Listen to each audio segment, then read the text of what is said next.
Nah, paragraf itu ada banyak banget macamnya. Berdasarkan letak kalimat utama ada deduktif, induktif, campuran, iteratif. Kemudian berdasarkan tujuan ada narasi, menceritakan, deskripsi, menggambarkan, argumentatif, ya, memberikan alasan, pendapat, persuasi, mengajak, eksposisi, menjelaskan, memaparkan. Ini bentuk-bentuk paragraf teman-teman udah dapat juga di pelajaran bahasa Indonesia, cuman mungkin teman-teman butuh prakteknya. Nulis itu kan praktek. Menulis itu tipsnya sebenarnya adalah praktek, nulis. Nah, itu ada expositoris, ada sugestif, kemudian deskripsi ada spasial, ada sudut pandang, eksposisi ada banyak banget jenisnya. Teman-teman bisa baca lagi. Kemudian argumentatif ada analogi, relasi sebab akibat. Nah, ini berdasarkan pola pengembangan ada khusus umum. Nah, berdasarkan fungsi tujuan ada paragraf pembuka, penghubung, dan penutup. Jadi kalau kita mau tulisan itu menggugah, jangan tell, tapi show. Jadi filmis. Usahakan kita storytelling, melibatkan 5 indera kita. Nah, misalnya 5 indera secara langsung nggak mungkin, dan satu kalimat mungkin indera penglihatan. Terus kalimat lain indera pendengaran. Ya, kalimat lainnya kita menampilkan apa yang kita raba, apa yang kita rasa, apa yang kita pilihkan, gitu ya. Terus kita menggunakan kata sifat itu hanya untuk menuliskan, bukan tulang punggung kalimat. Jadi misalnya kita bilang cantik itu absurd ya. Jadi harus diuraikan, didetailkan. Yang dimaksud dengan cantik itu cantik yang seperti apa. Kemudian, tulisan bagus dia metaforis, artinya memberikan perumpamaan. Misalnya, jadi kita kalau misalnya bisa memberikan contoh-contoh yang orang bisa gampang mencerna, itu akan membuat tulisan kita akan lebih cepat sampai dibanding kita memberikan konsep-konsep saja. Jadi harus selain konsep yang teman-teman sampaikan, ya, dilengkapi dengan penggambaran-penggambaran yang orang-orang bisa mencerna dengan lebih mudah. Nah, kata-kata yang kita gunakan dalam sebuah tulisan itu kalau bisa bukan kata-kata yang orang-orang biasa pakai. Maksudnya kata-kata itu kan ada orang sering pakai, dia tahu, atau ada orang yang kata-kata yang orang nggak tahu dan nggak bisa ngomong. Nah, kata-kata yang kita gunakan dalam tulisan itu adalah orang tahu tapi dia nggak bisa ngomongnya. Nah, itu sweet spot istilahnya. Kata-kata ini yang kita bisa pakai untuk bikin kalimat itu menjadi powerful. Nah, good writing itu berada di antara word clarity dan word diversity. Jadi kata-kata itu kan beragam banget. Ada kata-kata yang jelas, ada kata-kata yang beraneka-ragam. Nah, good writing itu ada di antaranya. Nah, judul otomatis yang bikin orang ingin membaca lebih jauh. Misalnya dia bisa berupa singkatan, parodi, atau sesuatu yang khas diambil dari cerita.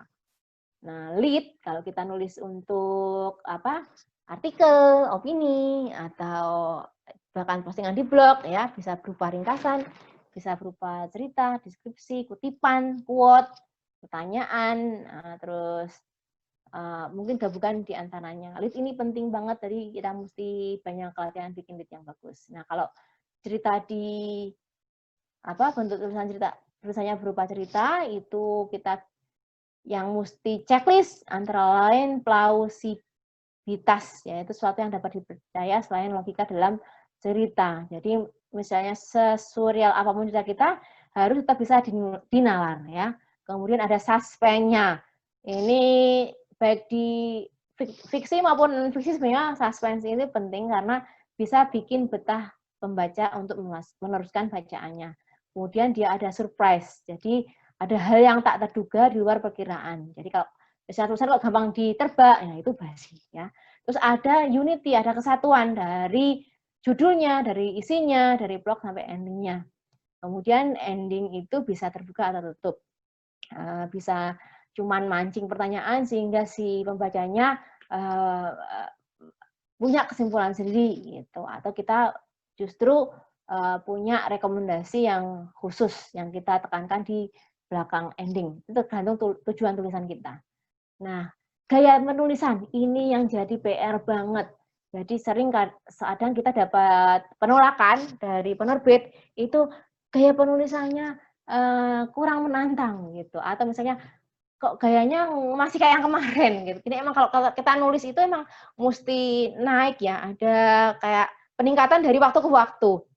Kalau teman-teman baca tulisan Tere yang zaman dulu itu polos banget, tapi pas yang belakangan dia istilahnya tulisannya agak mendingan, itu dia ada peningkatan gitu ya.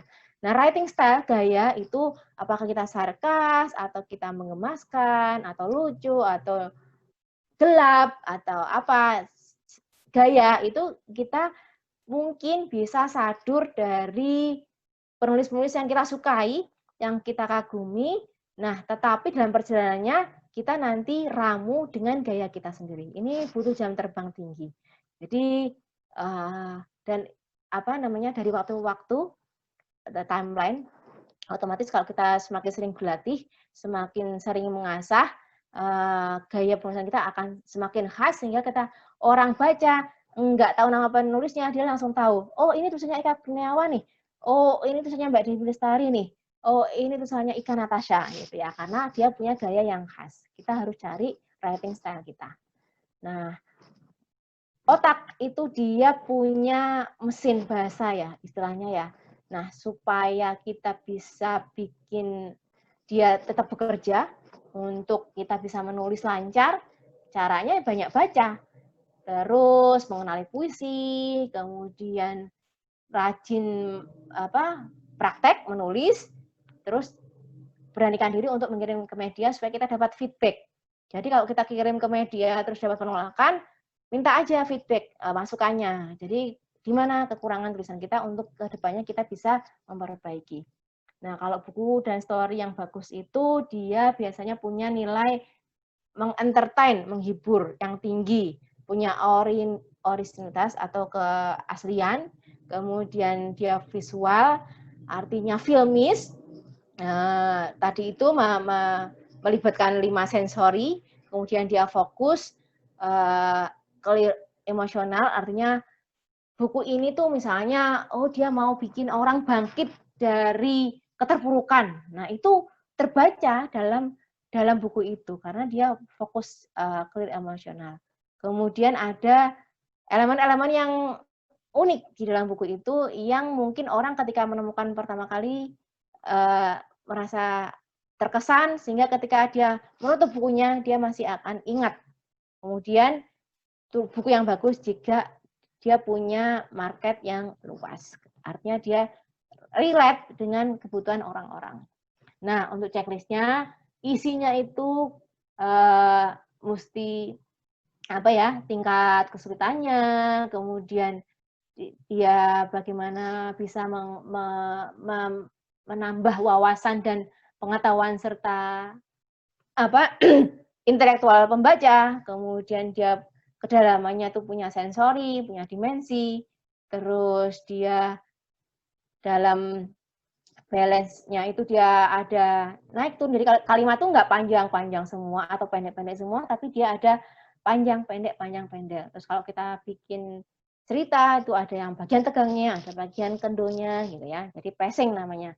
Kemudian voice-nya distinct, artinya dia punya sesuatu yang khas, yang berkarakter. Nah, terus otomatis kalau kita nulis itu memang butuh profesionalisme, gitu ya. Jadi sajikan sesuatu yang lebih dari apa yang diharapkan oleh pembaca. Nah, ini hambatan penulis, teman-teman seringnya ragu-ragu, takut kok nanti kalau jelek, nanti kalau dibully orang ya. Nggak usah takut, karena masing-masing kita tuh pasti akan punya pembaca yang akan suka dengan tulisan kita ya. Terus kalau tidak tahu bagaimana mulai, ya mulai dari satu huruf nanti satu kata, satu kalimat gitu ya. Kalau macet berarti kita butuh menguasai materi, artinya kita perlu baca-baca lagi ya, supaya kalau kita punya banyak bahan kita akan mudah meramu dan menuangkan. Kemudian outline ini penting karena kita punya jalurnya.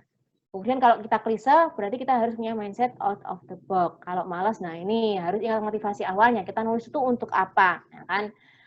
untuk menolong orang-orang bangkit dari kehidupan, misalnya untuk menolong orang-orang move on. Kalau misalnya kita belum punya ciri khas, ya kita mesti cari ciri khas kita.